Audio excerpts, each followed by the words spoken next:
My wife this morning, when I was coming in, she said, I love Deborah Allen. Really? Yeah, she, and I think that's, and I hope this doesn't, I hope I don't turn you off here, but to me, you remind me of like Dolly Parton. You've got a great personality. Thank you. And as she put it, she said, she is so pretty. And I said, well, honey, she's pretty, but not as pretty as you are. And she said, oh, yes, she is. She's prettier. Listen, when you said my wife loves you, I was thinking to myself, well, then I already love her. Welcome to a podcast about music and entertainment. Before it all goes down Next the disposal. On Circling the Drain. This is Circling the Drain. We are off to the races. Hey, welcome back to Circling the Drain. You know me, John E. Bozeman, known as Johnny B. And of course, you got the three J's. One of them is J. Harper. That would be me. Hello, Johnny B. And I'm going to toss it to the third J. That would be the producer extraordinaire, Jim McCarthy.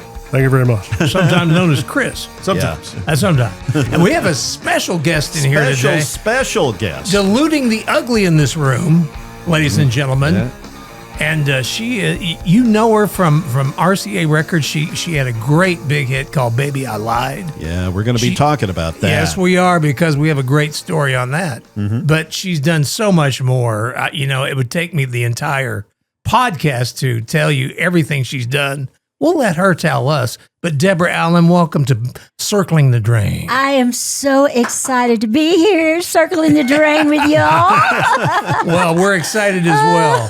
And in fact, I was excited because what brought this all on was that you met up with Jay Harper at the Josie Awards. I did. Right, Gosh, fate stepped in again. Yeah, I suppose so. I've told the story, I believe, perhaps on the podcast, but I know certainly online, an old radio dog, met Deborah back in 1983 when she was making the radio tours, as artists were prone to do back then. Don't know if they're doing that anymore, but going out and meeting radio and promoting their music. And Deborah and her RCA record rep at the time, a guy named Jack Weston, had came to the station where I was working. I was music director at a Billboard R&R reporter. And anyway, she was so sweet, so kind, took us to lunch. And I've always, I've met a lot of artists over the years working at MCA and all that, but Deborah has always been one that has stuck in my mind about being so kind and so talented, and yes. It's a real treat to see you again.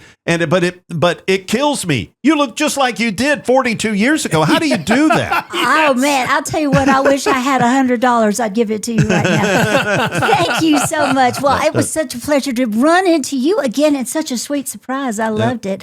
And I guess you were pretty lucky that we took. Well, maybe not lucky. I guess we were all pretty lucky. Weston took us to lunch that day. Most of the time we brought pizza. Well, us radio guys, we wouldn't have minded that either. No, we'd take the pizza.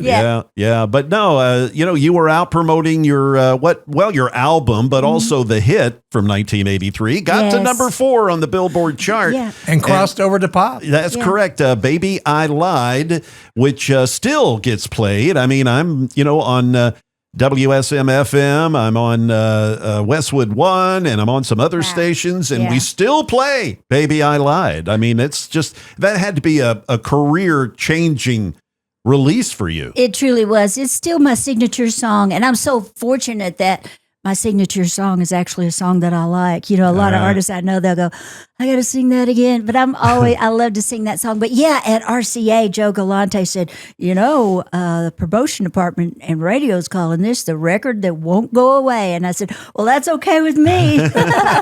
Well, it made because I was working in Birmingham at the time. Yeah. And I was familiar with Deborah because she had done the Jim Reeves. I know. I was going to ask her about that stuff. Right. And you also had another album that I love the album cover, Trouble in Paradise. Trouble in Paradise. Trouble in Paradise. Let's see. Trouble in Paradise came, I think, just after the Jim Reeves duets. Yes. Yeah.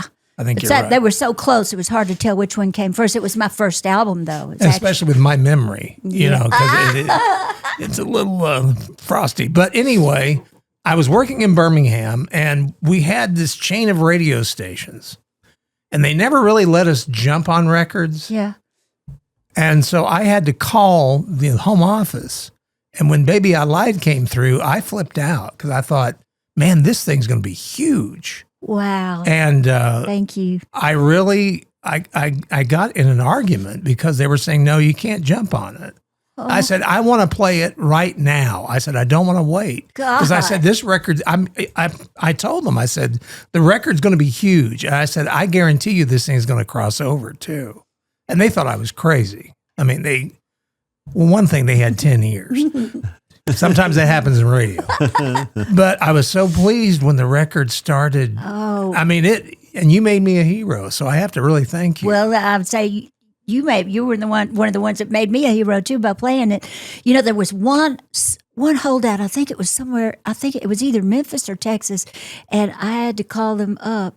And the guy's name, I think it was Steve, and the record label had me call him up, and he says, "They're not playing it. They need to play it." So I called up, and they were all happy to hear from me. And I said, Why are you not playing Baby I Lied? Everybody else in the country's playing it. There you go. He goes, well, Deborah, it's just not country. I said, he said, that part where you go, baby, baby, baby. Yeah. I said, there's nothing more country than babies. Yeah, especially, man, that's my favorite part of the song. Right at the They tail, started playing at the it. tail end. Oh, yeah. And you know what really, but I have one beef with RCA or whoever. At the very end of the record where it's fading out, you hit a high note. They faded it a little. Yeah, they did. Because when I would play it on the air, I would pump it up. You know what? When I sing that note and when I sang it, I remember in that studio, I'm going to reel in my Ronnie Millsap. That's what I'm going to do. So that's what inspired me. Well, it was I was angry with the record label over that. I was like, I about want to call them up and say, put out a different version where you can hear that. Faded along. Yeah. Wow, yeah. that's great. Thank you. Wow. Yeah, those are some good times. I enjoyed it so much. And right around that same time, I was going to the pop radio stations too, and all over the country.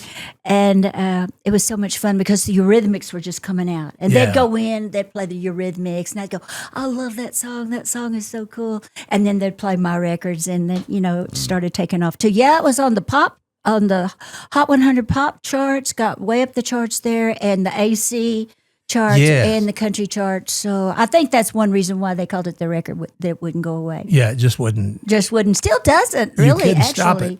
Well, when you came to Nashville, I mean, did you come here as looking for just to be a songwriter? Because, I definitely want to talk about that. I mean, your songwriting credits are pretty impressive, but did you want to be both an artist and a songwriter? I mean, what was your goal coming here? No, actually not. I really came here to be a singer.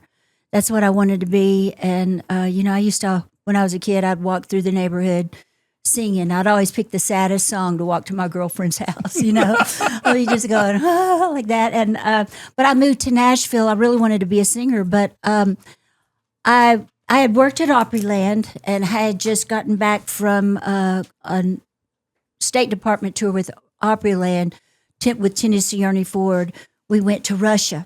Oh, wow. Yeah. Yeah, we went to 5 places within Russia. It was, Leningrad, Tbilisi, Baku, Yerevan, and Moscow. And we did a TV show while we were there, an Opryland type thing. And I loved Opryland so much. And actually, that's when I first got to be on the Opry stage, was when we were doing that show with Tennessee Ernie Ford. I loved him so much. He was so wonderful. And but I just felt like I didn't want to stay at Opryland because, I don't know if it was the best wisdom to pass along to any new artist starting out, but something in me said, if you keep getting used to this regular paycheck, you're not ever going to get out there and take the kind of risk that you need to take to become more. So that's when I kind of broke out and started doing that. And then I wound up singing at the happy hour at the Spence Manor on Music Row. And I was also hanging out at Waylon Jennings' office where my best friend was. Her name was Marie Barrett. And you met Shel Silverstein there, did you? Yes, I did. That's what I was about to say. Yeah. There were all kinds of characters that came through there. John Hartford, who wound up marrying Marie. But then Shel came through, and I said, hey, would you come hear me sing at the Spence Manor, I do the happy hour there. And he goes, yeah, I'll come. He kind of talks like that. He looks like a pirate. And so he does, doesn't he? Yeah, and he so does. he showed up, and I sang and I sat down beside him and he said, you ever thought about writing? No, first he said, you got a really good voice. And I was like, oh boy, I'm getting ready to get discovered, But then he said, have you ever thought about writing songs? And I said, well, no, I've written poems, a few poems in high school, but never thought about writing songs. He goes, I think you ought to think about writing songs. A song, you could write your own direction. And he goes, a song's something you can keep forever. And then he said, the sun doesn't shine on the same dog's back every day. And that kind of stuck with me because I knew he meant you can't have a number one hit every day. So I said, well, I tell you what, I'll go try. I'll bring you back a couple of things. And if you think I've got potential, I'll do it. So I wound up writing a couple of a cappella songs. And I went back to him and I sang them and to him. And he goes, no, I think you got away with words. And I said, you do? And he said, yeah. And so I thought, okay. So then I was heading up to Hot Springs, Arkansas, because my parents, they were automobile upholsterers, but they had retired and they had bought some lots and they were building a couple of houses up there. Yeah. So I walked in, one of them that they had almost completed. My mother was in the kitchen. I walked in and she was standing there kind of washing the dishes. And she goes, well, Deb, sugar, what are you up to these days? And I said, oh, I'm a songwriter. I mean, this is that simple. Shel Silverstein said I ought to think about it and that I had a way with words. So I went, okay, if Shel Silverstein thinks it, then I guess I'm a songwriter. Yeah, that would be certainly a somebody that you would certainly trust to tell you the truth, right? Yeah, and so I guess the short answer to your question was I thought I was going to be like a strolling singer, like a Reba McEntire or someone like that. And I still do stroll and sing a lot, but I had no idea that I was going to, ask so much of myself, which I'm glad I did because I didn't even know I had it in me, learn to play guitar, brush up on my piano, start writing songs. And, it's just been a good life. It's been an adventurous life and the adventure continues. Well, you came from Memphis. Mm-hmm. What kind of, who inspired you when you were coming up in Memphis? Who were some of your, I would say, heroes? Well, of course, we all loved Elvis. That's right, baby. 'Cause, y'all. And every time I think about it, my lip kind of curls over like that. That's right. The Big E, baby. Oh, Jim had pretty good Elvis over there this morning too, didn't he? Yeah, I loved Elvis. But I liked Jerry Lee Lewis. I liked all kinds of people. I liked country music too. My daddy used to like to watch the country things, Yeah. But then on the way to school in high school, we were always playing rock and roll and pop, the Hot 100. And then I would listen to WDIA, the R&B station. I remember one time in the car with my girlfriends, some great song came on the radio. I go, man, I love that. What is that? And they go, it's the number one song, Deborah. Look, if you didn't listen to WDIA all day long, you might know what's a hit. So I've just always gravitated to a lot of different styles, but I just like great music. And so, Willie Mitchell, Al Green. Yeah. Yeah, I loved all of that. And Willie Mitchell was actually, he worked at this place called Farber Brothers, which was automobile upholstery. They made seat covers, but they were prefab. Mm-hmm. My parents did custom work. And so occasionally they'd get a customer who wanted a prefab thing, So my daddy would call Willie Mitchell down there at Farber Brothers and he'd deliver them.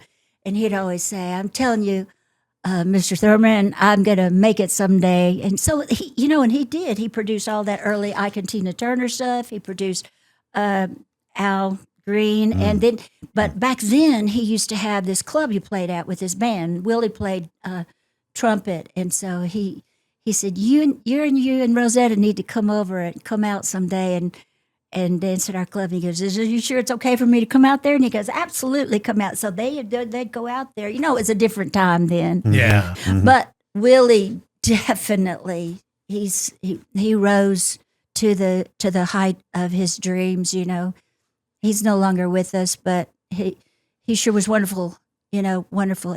A friend of mine that I wound up writing a lot of songs with his name was Teeny Hodges, Mm-hmm. Mabon Teeny Hodges. And I got it in my mind one time. I had already moved up here and had some hits and everything. And I got it in my mind. I was going, you know what? I need to get in touch with that Teeny Hodges. He's from Memphis. I mean, I need to connect with him. And so I called him up and he said, hello. And I said, Teeny, hey, this is Deborah Allen. I'm calling you from Nashville. He goes, yep. And I said, listen, I'm thinking, you're from Memphis. I'm from Memphis. We should meet each other. He goes, yeah. And he goes, we have some mutual friends. And I said, like who? He said, Beverly Susalis. She's an opera singer. And I said, oh, yeah, I remember her. She's wonderful.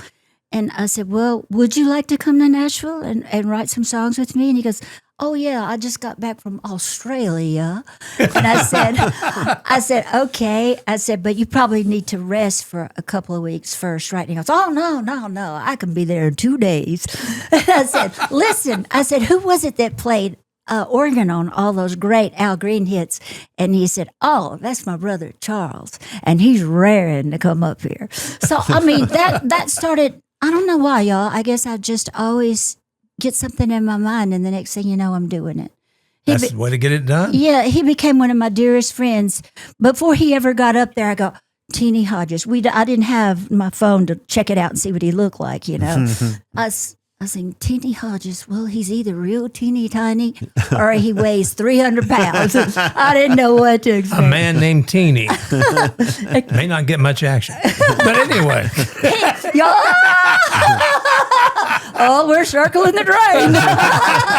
Sure are. But anyway, so he rang the doorbell. I lived up on this hill at that time, and he rings the doorbell, and I saw him. He was just teeny tiny, and his eyes kind of go like that.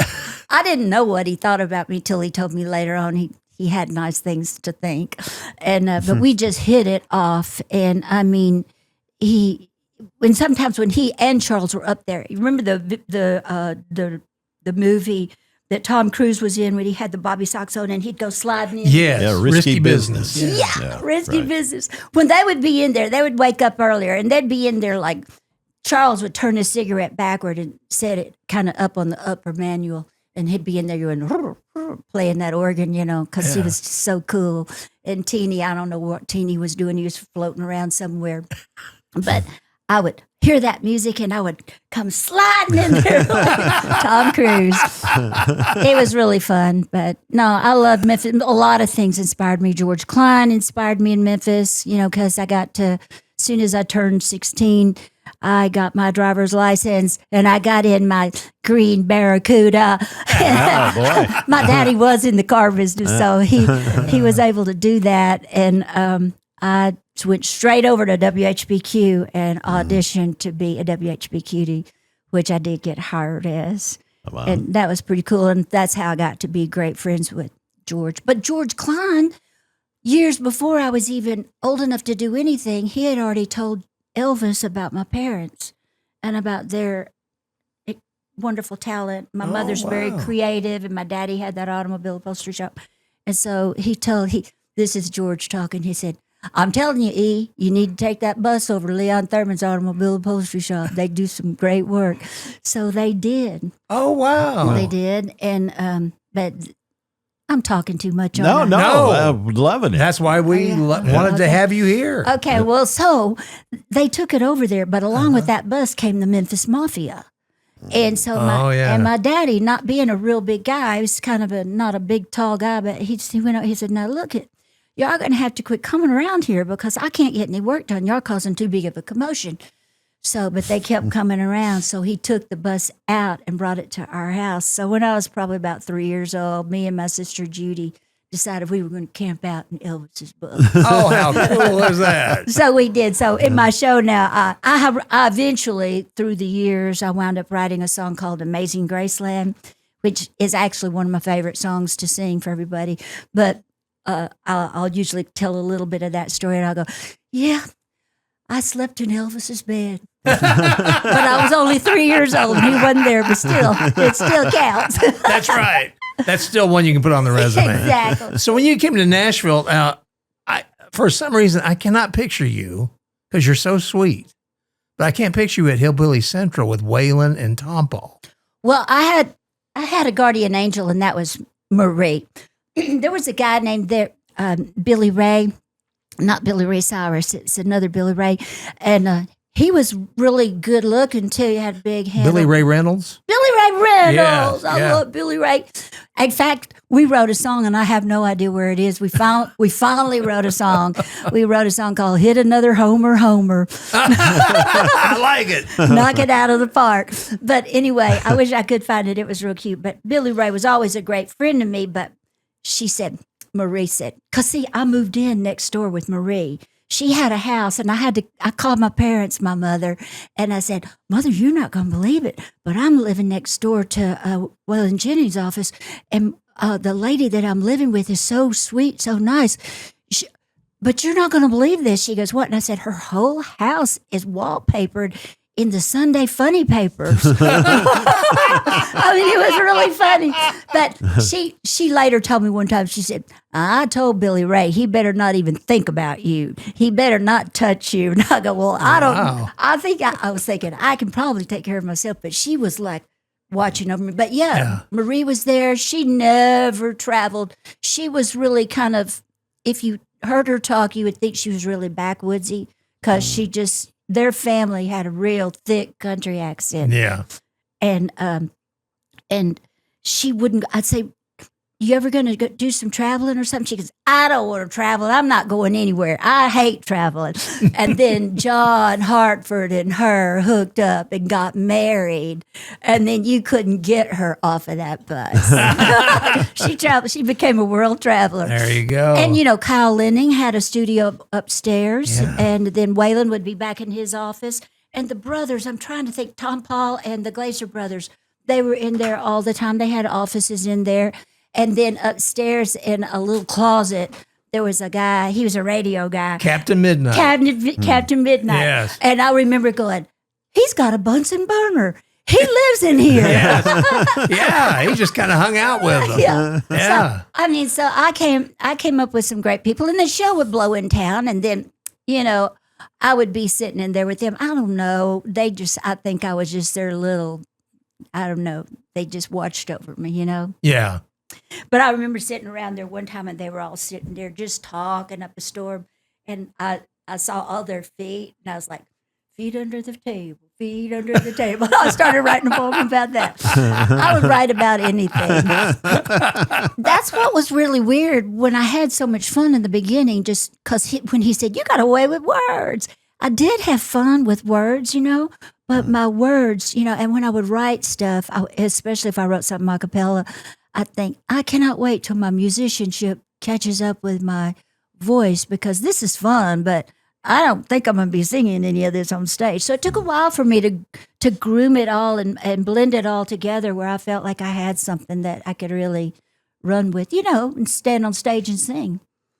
Now, I'm real curious about, as Johnny has already mentioned, the Jim Reeves duets that you did. And of course, Jim Reeves had passed many years prior to those recordings coming out. How did those come about, and whose idea was that to pair you up with a deceased legend? I know.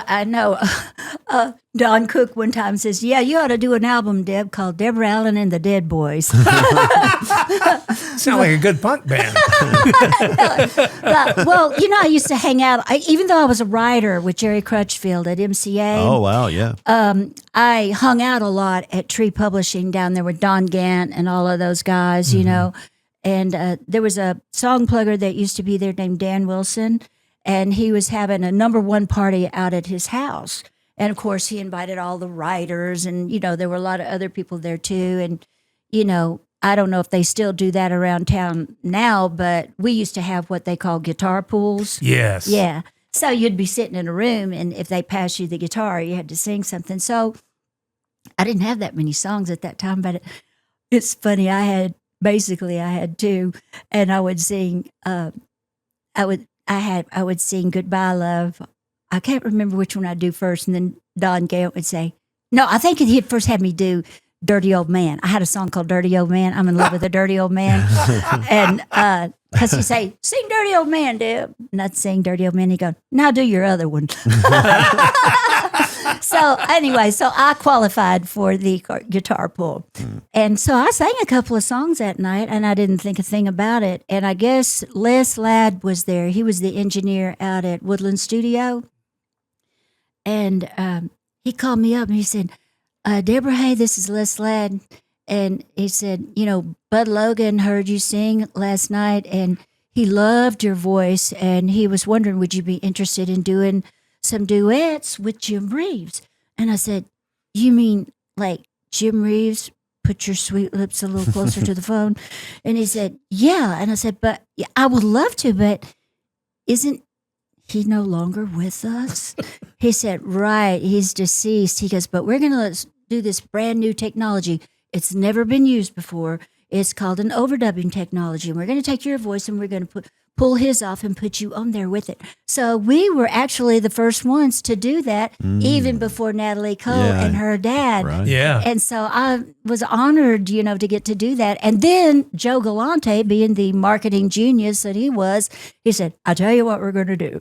We're not going to put your name on there. We're just going to call you the mystery girl. Since nobody knows who you are, they'll never guess it. No one can win the contest. And that's smart, because I do remember when that came out, all of us at the radio station were going, man, Who this is girl's that? got a great voice. Yeah, Who I is- recall that who too. is she? Yeah. Thank you. Yeah. Don't Let Me Cross Over, Love's Cheating Line, and let's see. Oh, How I Miss You Tonight. That was my favorite. Thank you. And one of my personal favorite, I loved that one because it did so well, and it was fun to sing too. But one that I had an actual moment in the studio on was I was in Woodland Studio.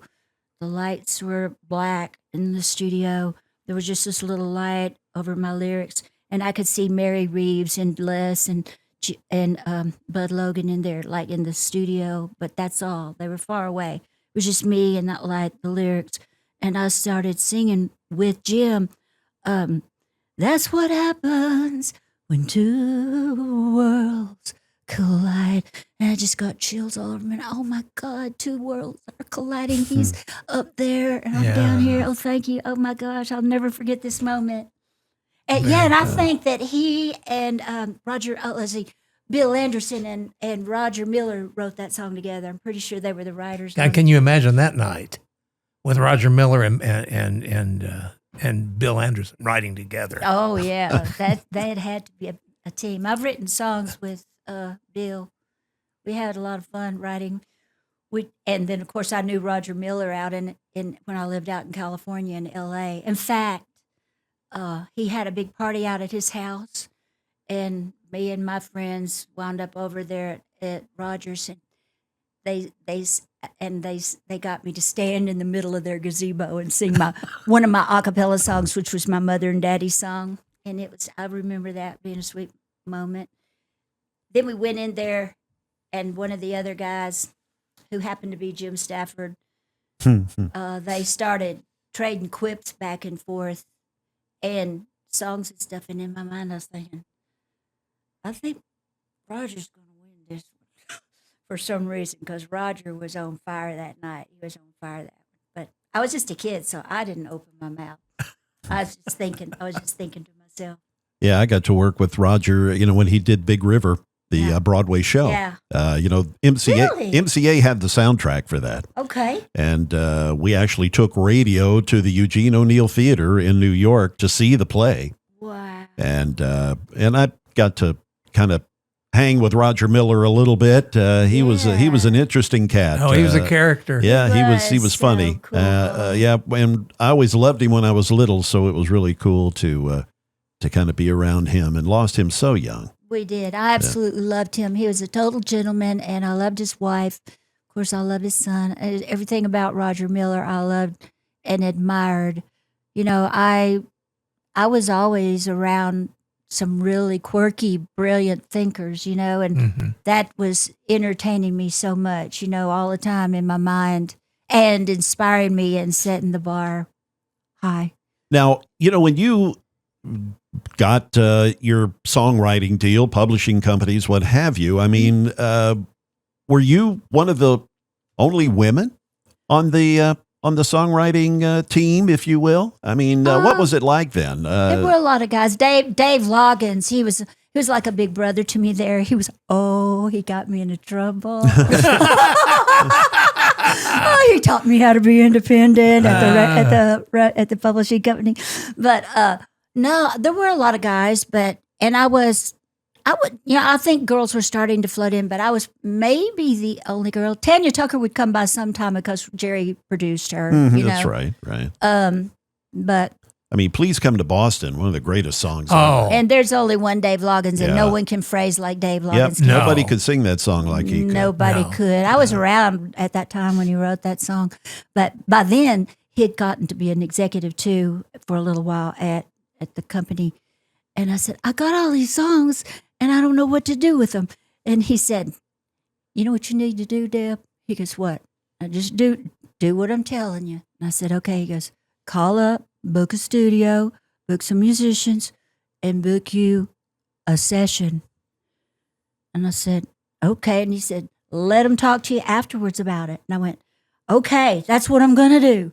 So I did it. And then I got called in. Jerry says, I need to talk to you about this. You know how Jerry talks? He kind of talks like Robert F. Kennedy a little bit, but not quite as, wasn't quite as bad. And my mother has that same thing. Yeah. So I'm very familiar with it because my friends used to call it and say, we called your house and your mother was crying. I go, oh no, that's just how she talks. So I booked the session and I turned it in and Jerry was kind of upset with me. And he said, what gave you the idea that you could do that?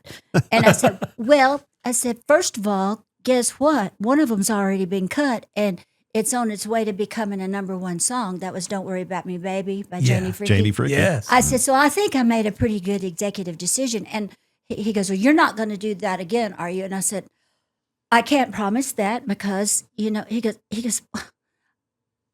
and I just floored him and I floored myself. I couldn't believe I was doing it. I don't know what got into me, but I said, well, after all, you're the vice president of MCA Records. I'm the president of Posey Publishing. There you go. I cannot believe I said stuff like that. I've surprised myself all my life, but you know what? I don't know. I just said that, and he loved me for it. But I did do it one more time, and I don't think I did it anymore after that because it did kind of upset him. But so what was his problem with that? Yeah. Well, because you have to ask permission. But I had been asking permission and I wasn't getting to. Oh, yeah. And he said to me, and I love Jerry, was one of the greatest mentors and business partners I ever had. Mm-hmm. But he said, you're supposed to bring the songs in, Deborah, and let them get approved. And that's when I think I said, yeah, but you're the vice president. Mm-hmm. I'm the president. And people like Don Cook and Shel Silverstein, they approved them, and I'm the president, so I approved. And so, there you like have that. it. In fact, you wanted to put that song out yourself, did you not? Which one? The one Janie Freaky. Well, I did cut that song. Yeah. And I did really like it a lot. And I probably would have put it out, but she did. But you might be also thinking about the one that I put out recently, Hurt Me Bad in a Real Good Way. Real Good Way. Yeah. Yeah, because that is the one that Patty put out. Mm-hmm. Yeah. Patty put that out because Tony Brown called me. I was no longer on RCA, and I was kind of in between deals, and I was gathering me some new songs, and Tony calls and says, hey, Deb, what's going on? I said, oh, just working on some stuff. He said, I heard a song of yours, and I love it. He goes, you ought to be recording this. I said, well, I would, and I probably will, but I don't have my deal together yet. I'm just gathering my songs. And so he said, well, what would you think if Patty Loveless wanted to cut it? I said, are you kidding me? I would absolutely love that. And he said, well, great, because she loves it and she wants you to sing on it with her. So, once I sang on the song with Patty and she took it to number one, I thought, I'm not touching that. It can't get any better than this. Yeah. So, but after so many years, and I have this new deal, partnership with Star Vista Records, Mm-hmm. and they have some of my songs that they're, working with on the internet, well, on especially YouTube. And they said, have you got anything you had never released before? I was like, well, I never did put out Hurt Me Bad in a Real Good Way.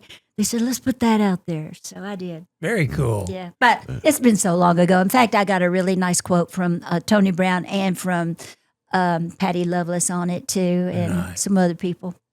And you also, a lot of people don't know this, maybe, but you also did a song that Prince wrote under a different pseudonym, name. Joey Coco. Yeah. Tell us about that. Well, I was recording out in California. I was at Sunset Sound, and Sunset Sound is a very super cool place. It's a really state of the art recording studio, and it's a compound built around a basketball court.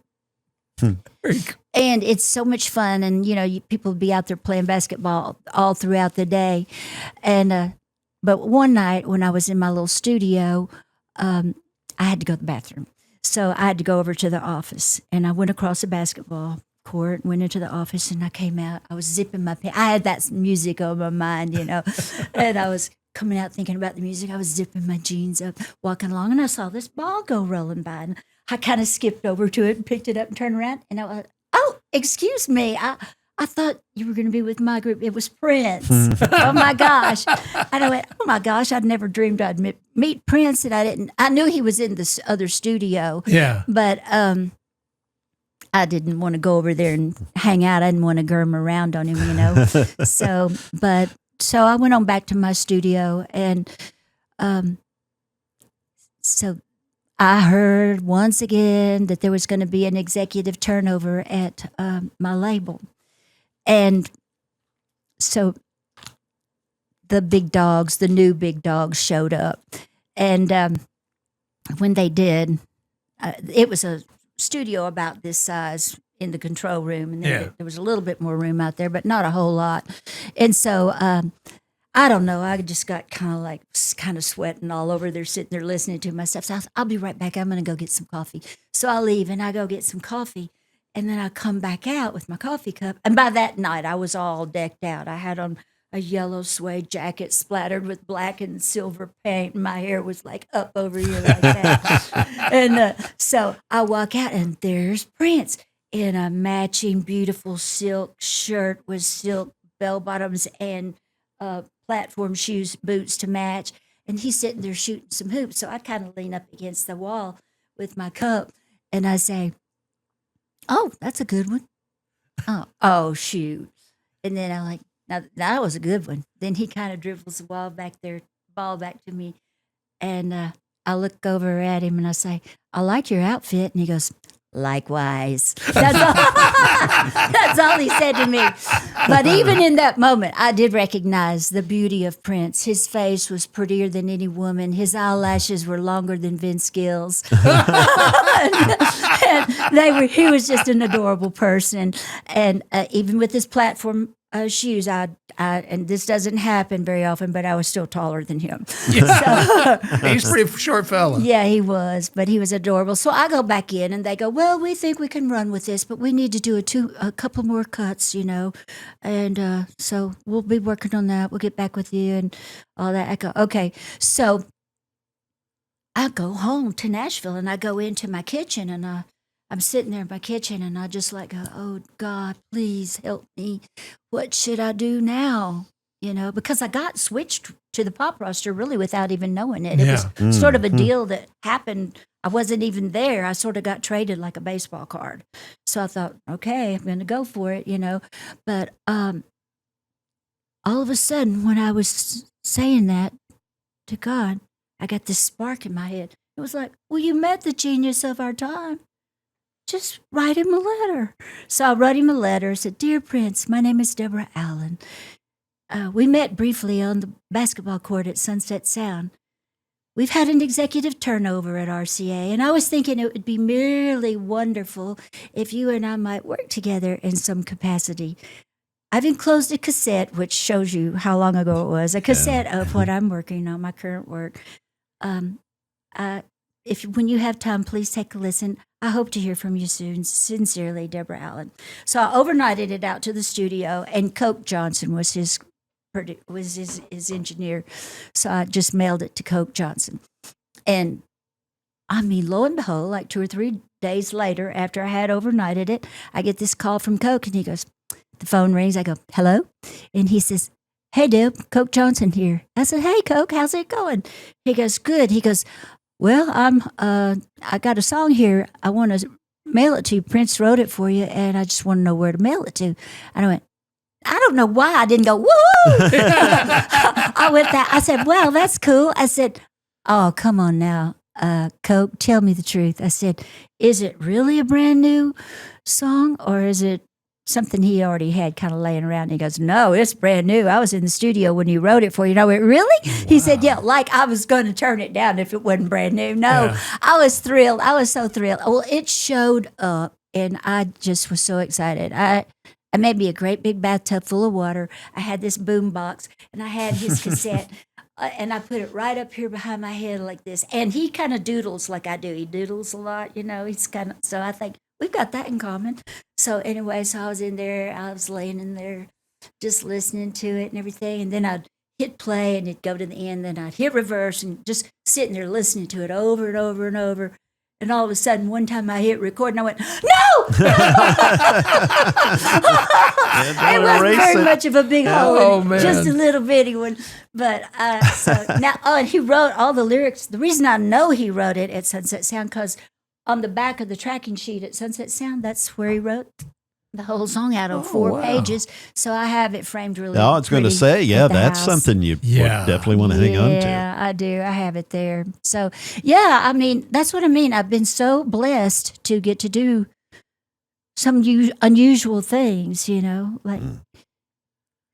You had a big show recently at the Franklin Theater. I did. And you mentioned your mom a little bit ago. She sounds like an amazing woman. She just celebrated her 100th birthday. She certainly did. She's my best friend. I absolutely adore my mother. In fact, I told you about her voice. Because of that going on with her voice, when she was carrying me, she always prayed. She said, I think because that was going on with my voice, Mother, I always prayed for my babies to be healthy, but with you, I would always add on the end like, oh, and please let this baby have a strong voice. Aww. And, so, I mean, we just have that deep connection. But yeah, so I'm her youngest daughter, and we just have a great connection. And so, I remember her 90th birthday, and then here she is at 100 years old, and there were some health challenges along the way, and I was like, I just wanted her to make it, that's what I wanted. But she's still beautiful. She has a boyfriend named Ed. He's 12 years younger than her. Wow. Yes.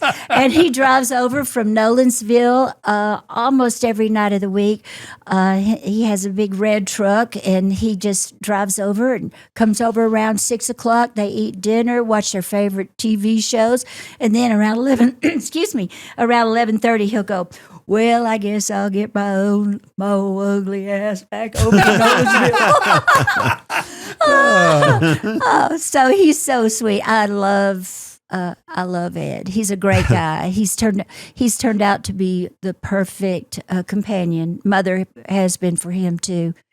Ed is a kind of an inventive man. He can do just about anything. He can flip houses. He can work on cars. He's done a lot of things in his life, and he's just real plain spoken, And as you can gather by that last comment, but I was at my mother's house one day, and I said, "What's this, Mother?" And she goes, "Oh, that's my birthday card from Ed."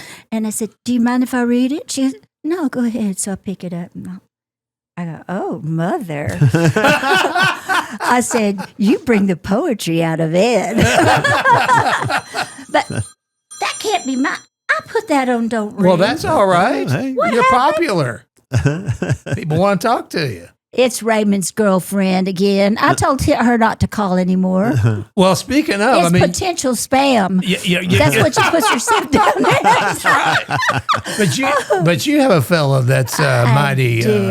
He's mighty fond of you. I do. Well. Y'all ought to interview him. But you better have to do it after midnight, though. Oh yeah. Yeah, because he was Mel Tillis's first tour manager. Then he went to work with the Oak Ridge Boys. Then he worked with Hank Jr. and everybody you can think of. So he's got some juicy you do stories. have some stories. He does. Right. Raymond Hicks. I've always heard that's where the music statue came from. Somebody yelled fire on Hank Jr.'s butt. That's what I've always heard. Yeah, he's got so many stories. I practically got them all numbered, except for the ones I don't know about.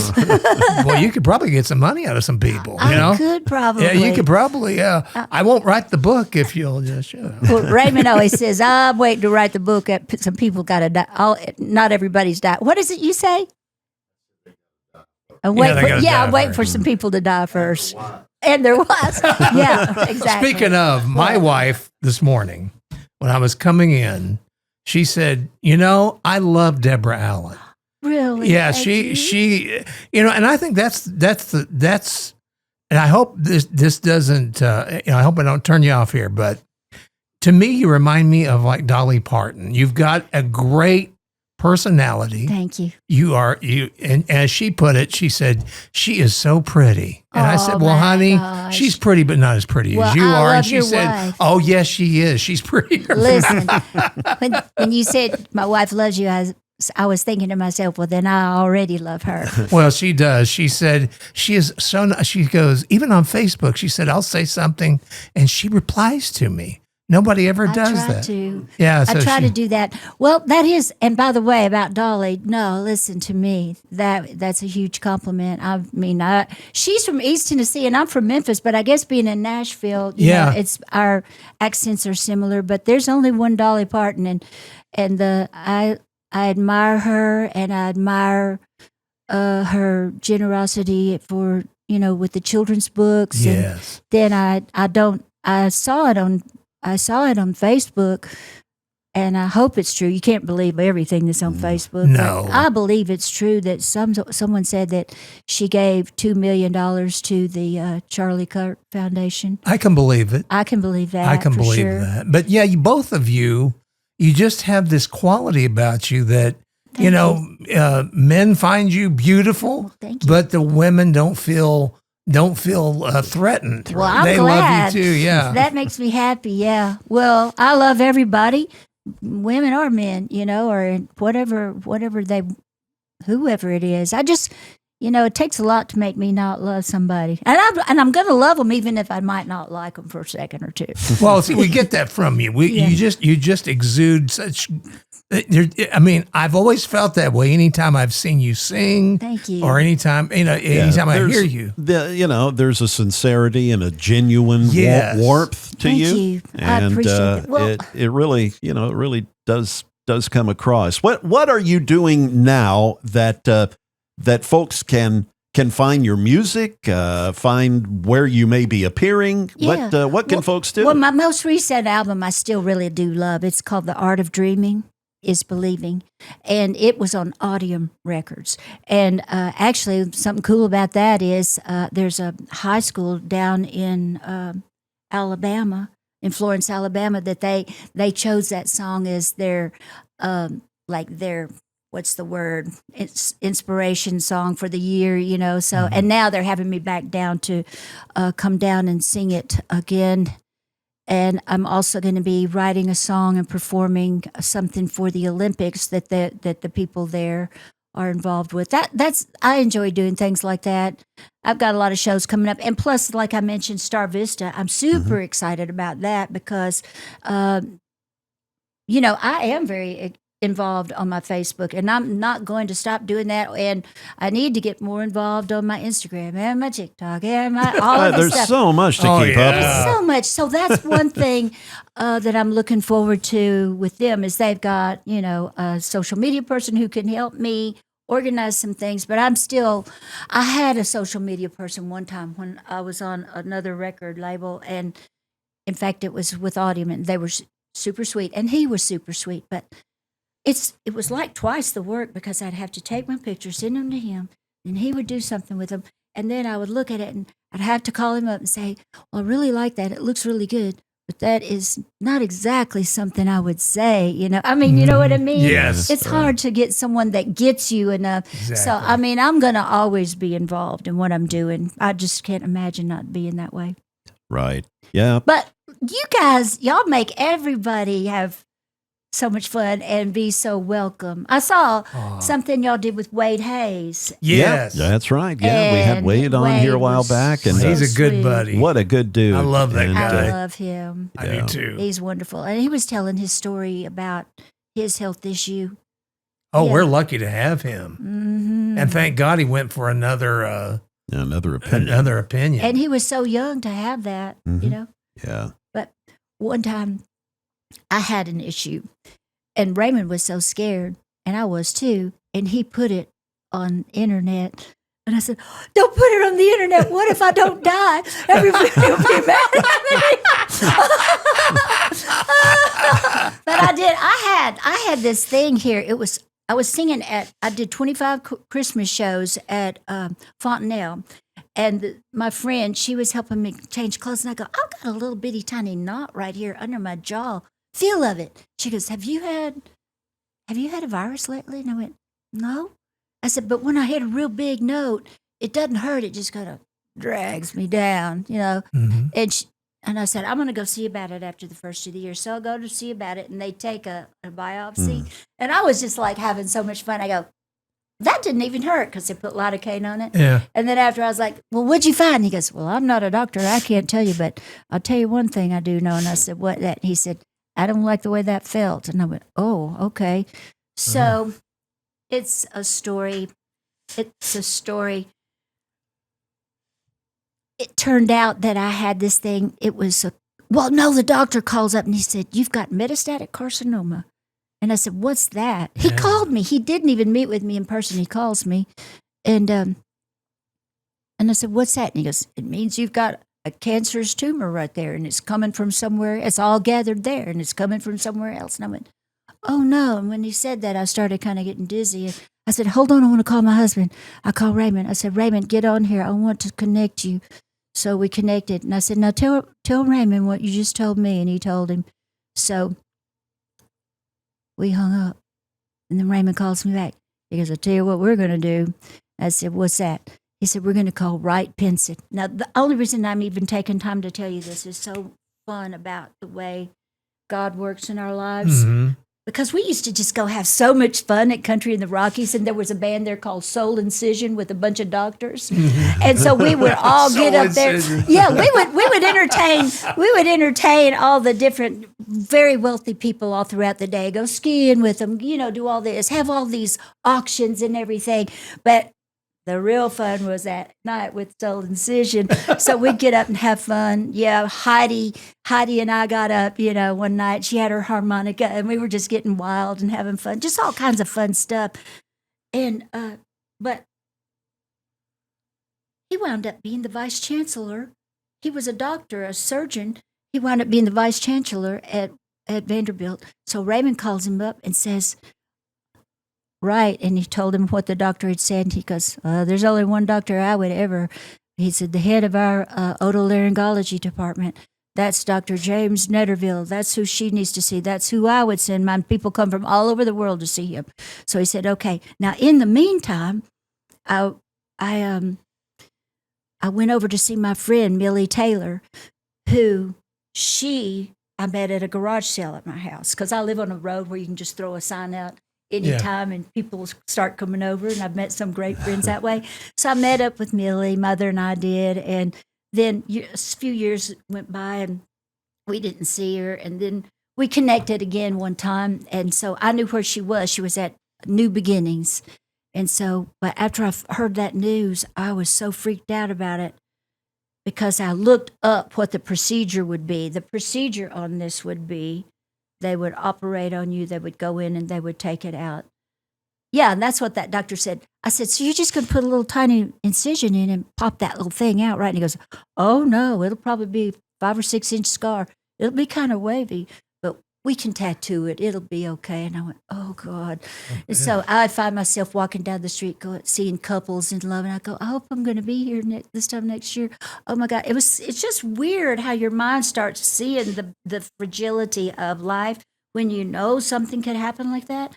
And then the other thing, I was very interested in this surgery. The real surgery, what they do is they go in and they take it out, and then if they can, and then they take it out, and then your neck will sink in, and then they have to take fat from your stomach area and build your neck back up. But 90% of the time, then your face is going to droop forever. And I was walking along going, the devil's trying to steal my smile. The devil's trying to steal my smile. God. And so I was so scared, but I went to see Millie. And as soon as I walked in the door, she said, Deborah, what's wrong? I said, Millie, they say, and went into all the details. She said a prayer for me right away. And then she said, I'm going to help you. So she does all kinds of holistic things. Mm-hmm. And she did do that. She took care of me. She was all kinds of things that she did to help me. And so I went to see Dr. Netterville, and I told him what was going on. And he said, now, Deborah, I said, I've got shows I have to do, Dr. Netterville, and I need to do this. He says, well, it's slow growing right now. He said, so I'll say yes, but I hope you're not going to do like that other man came in here the other night.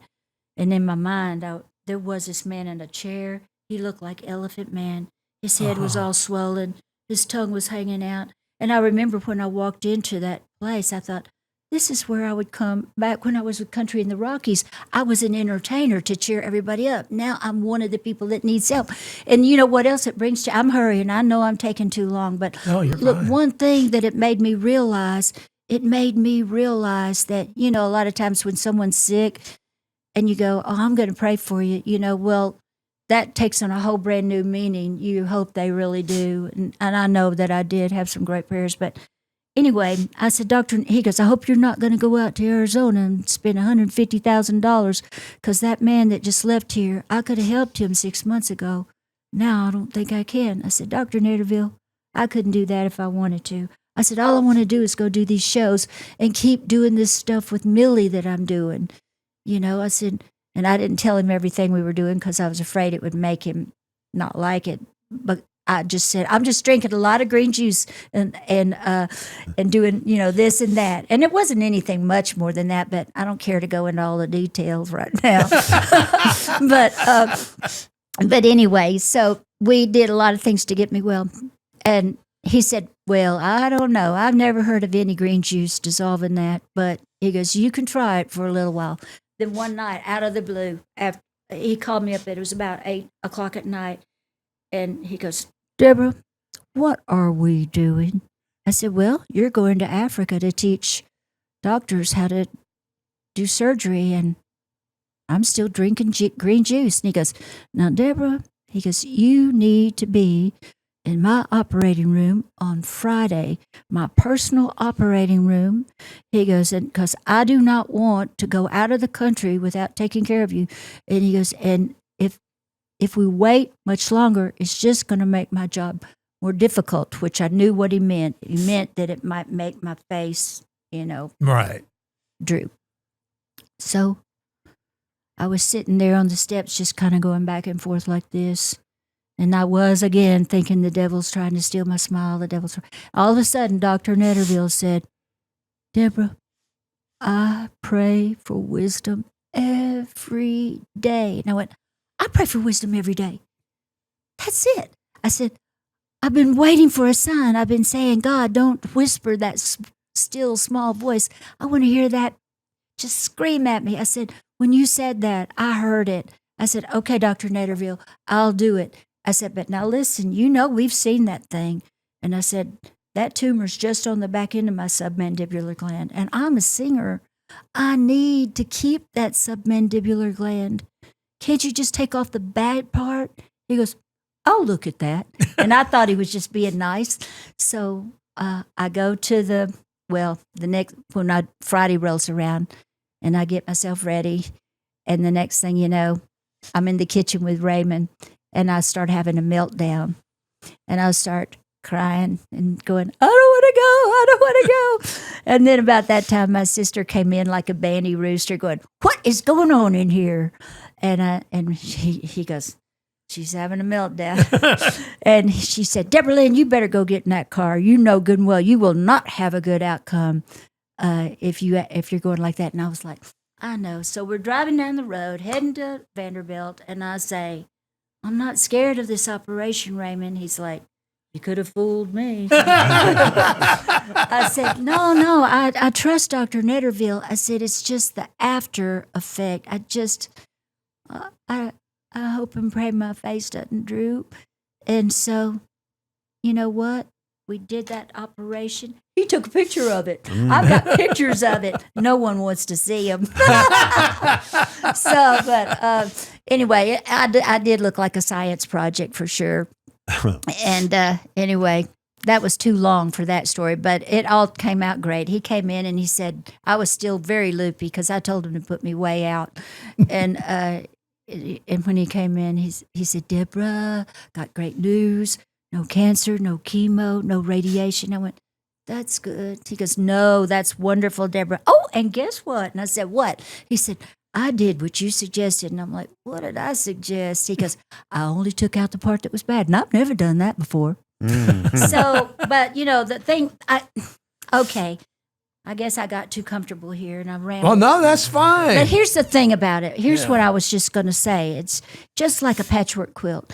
How do you never know when you meet someone new. You never know when you meet someone new how they're going to figure into your life later on. Like, who would have known that one of the musicians in Soul Incision would be the chancellor of Vanderbilt? And who would have known that a lady I met at my garage sale would have her own little holistic company and helping people, and that she would help me so much. And then those were the people I needed in my life, and they were there before I even knew that I needed them. That's true. Very true. That's just a story that I guess that's one reason I do love people, because you never know what people are going through, and every person you meet is a gift, really. Yeah, they are. They really are. Well, and two, let me just tell you this. The devil is not going to steal your smile because you have too much God around you. Well, and it comes through. And too much smile. That's right. Thank you very much. Well, I really appreciate you joining us on Circling the Drain. Well. You've definitely brought up the place. And let us know, too, when you're going to be playing nearby. Because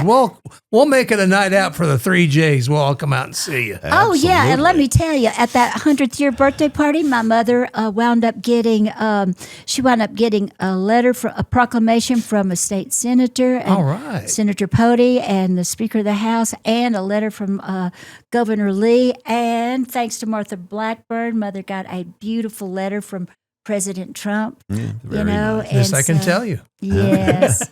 So, I mean, it was really wonderful. And at the Opry, Larry Gatlin gave her 3 dozen roses, and Raymond rolled her out in a circle, and he got everyone to sing happy birthday. It was just so special. I had even more things planned for Mother, but I think I did.